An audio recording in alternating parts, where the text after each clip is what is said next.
Welcome to episode 11 of Gaston Digital Great Ideas. I'm your host, Chris Goodson. All of our students are back 4 days a week. And as I heard one principal say, it's like the first day of school this year. This week we talked to Gaston Early College High School teacher Sharanda Payseur about how teachers are adjusting to having their students back and how we can take the lessons of the pandemic and use them to make our instruction better. Enjoy the show. All right. Welcome to the show, Sharanda Payseur. Sharanda, tell us a little bit about yourself. Let's see. I am an English teacher at Gaston Early College. I teach computers for freshmen and English for sophomores. I've been with Early College since the inception. A long while. Since the beginning. Wow. I've done Pinnacle. I'm SysOp. I do a lot of things, not just English stuff. Cool. All right. Well, we are about to have students back in the building more or less full time. So that's kind of what I wanted to talk to you about today, because I know you like to try out things and see what works and what doesn't. We have definitely had a year or more to try out new things involuntarily, but we got to try them. So I'm kind of curious, what's something that you have changed about the way you teach this past year that you think it was useful and you think you'll be able to pull forward as we have the kids back with us? Well, for one, I've had to really consider restructuring my class, looking at what is the most important pieces that I need to really focus on one-on-one versus virtually. What are things that I can really, truly flip? I've done flip before. Here's some notes, go take them, yada, yada. It was just a few things here and there, but it became much more purposeful this year.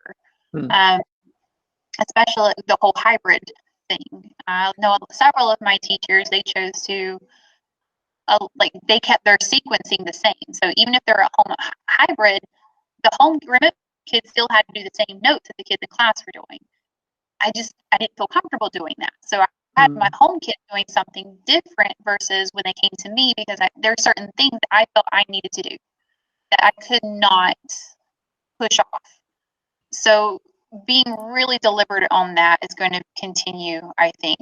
Not just the notes, but practices like final exam stuff, which I don't really cover in class. Like, here's some practice stuff, go handle this. As far as the couple other little things, one of the biggest things that I found was recording lessons. I found a pretty cool setup, a really good microphone that I had for my club last year, doing like a radio assisted broadcast for us, but it's not been used. But I was using it, and it had a really cool little soundboard behind it, and it picked up everyone in the class. So for several, especially if I had students out for 2 weeks, there's 4 in-class days that they've missed a whole lot of instruction, and pretty much almost an entire unit, because we're moving so quickly. So I would record our discussions and put them in Canvas for that day's lesson, so that even though they were absent, they could still participate. Yeah.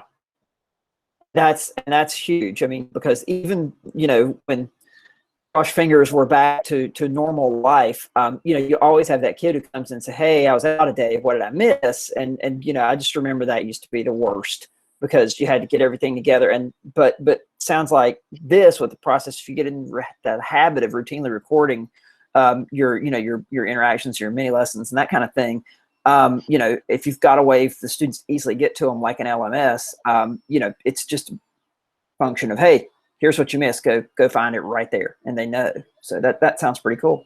Yeah, it's definitely time consuming, the editing going back, especially because you got wait time before questions. Instead of like forcing that, I would go back through and edit out those blank spots. Or if the kids would get off topic, I would just start recording at the beginning of class and keep going, instead of constantly having to pause and just go back and edit out those pieces.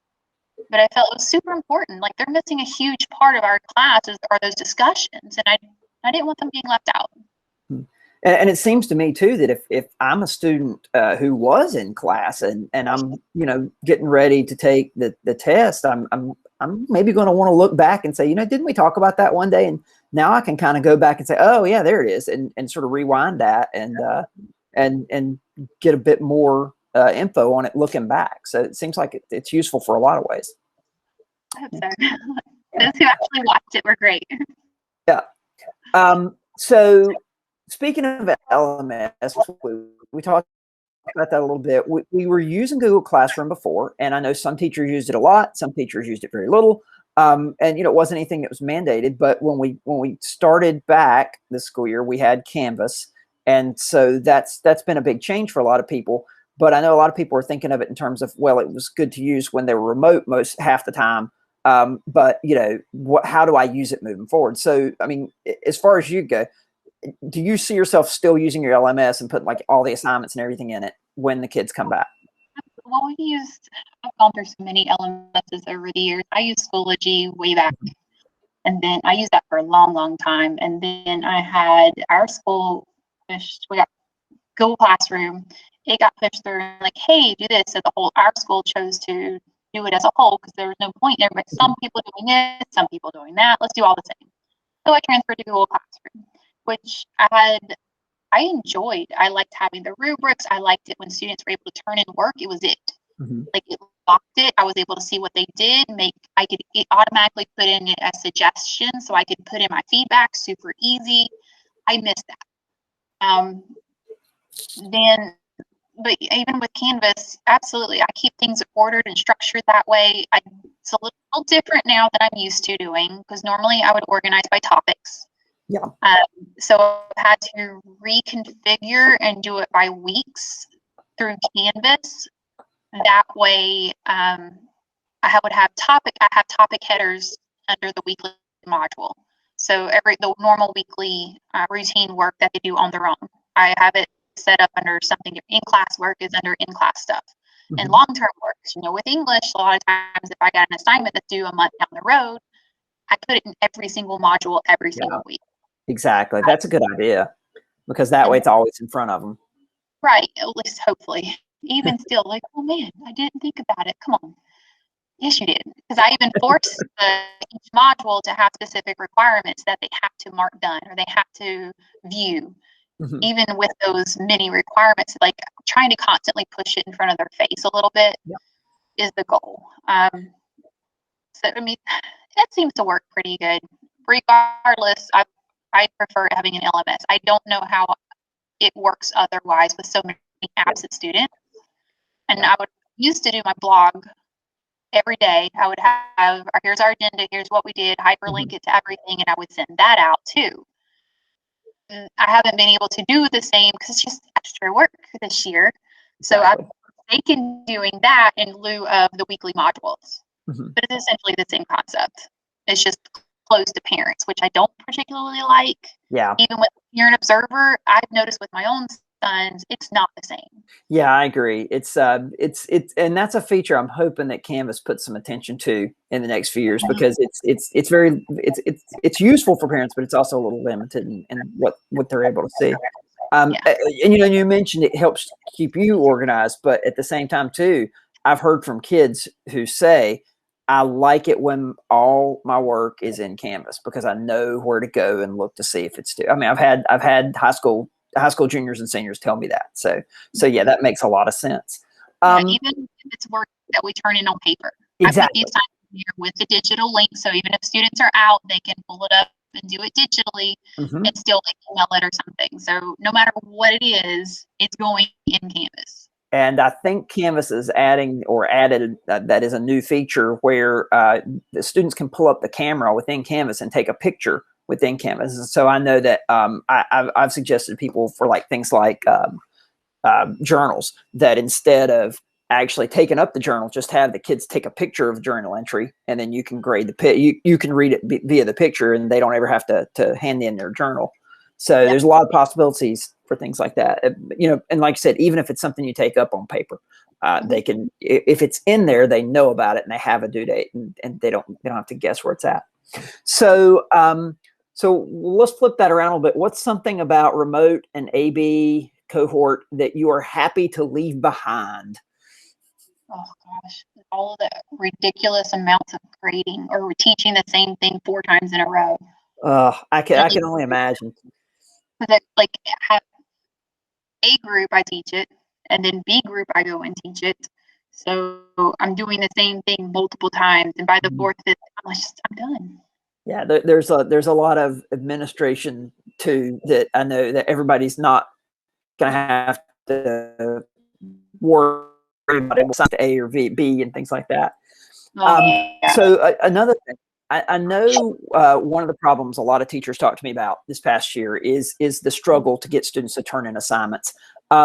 So did you learn any tactics about that, to help to try to get the kids to turn things in that you think might help moving forward? And do you think that that's going to continue to be a problem as we go forward, or do you think they're going to bounce back?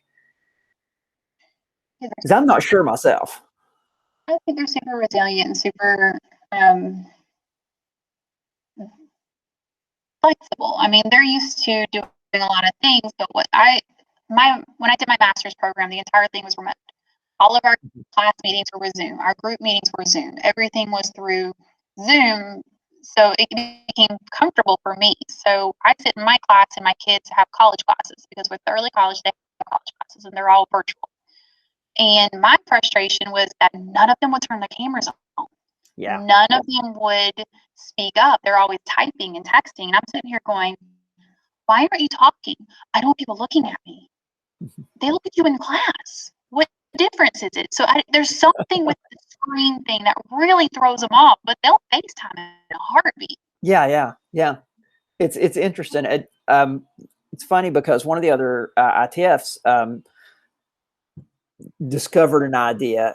Sean Marquith, he did a little trick when he does his professional developments. Now, of course, this is with adults, so it'd be interesting to see if it worked with kids. But he had him do an activity where he just had them write something down on a piece of paper and hold it up to their camera and show it. So, of course, they had to turn the camera on. And what he found was if he did that twice, he did it once and waited a couple minutes and did it again, that after the second time, they wouldn't turn their cameras off. They just leave their cameras on after that, which I thought was really interesting. But you're right, there is some sort of mental block to that, because I find myself doing it too when I'm in large scale PDs. I'm a little more self-conscious turning that camera on than I would be if I was actually sitting in the room. So it's interesting. So we're almost out of time, believe it or not. One final question. What is one piece of advice that you would give to every teacher going back to having the kids here? What's your one takeaway? Don't expect a whole lot first day. Yeah, that's wise.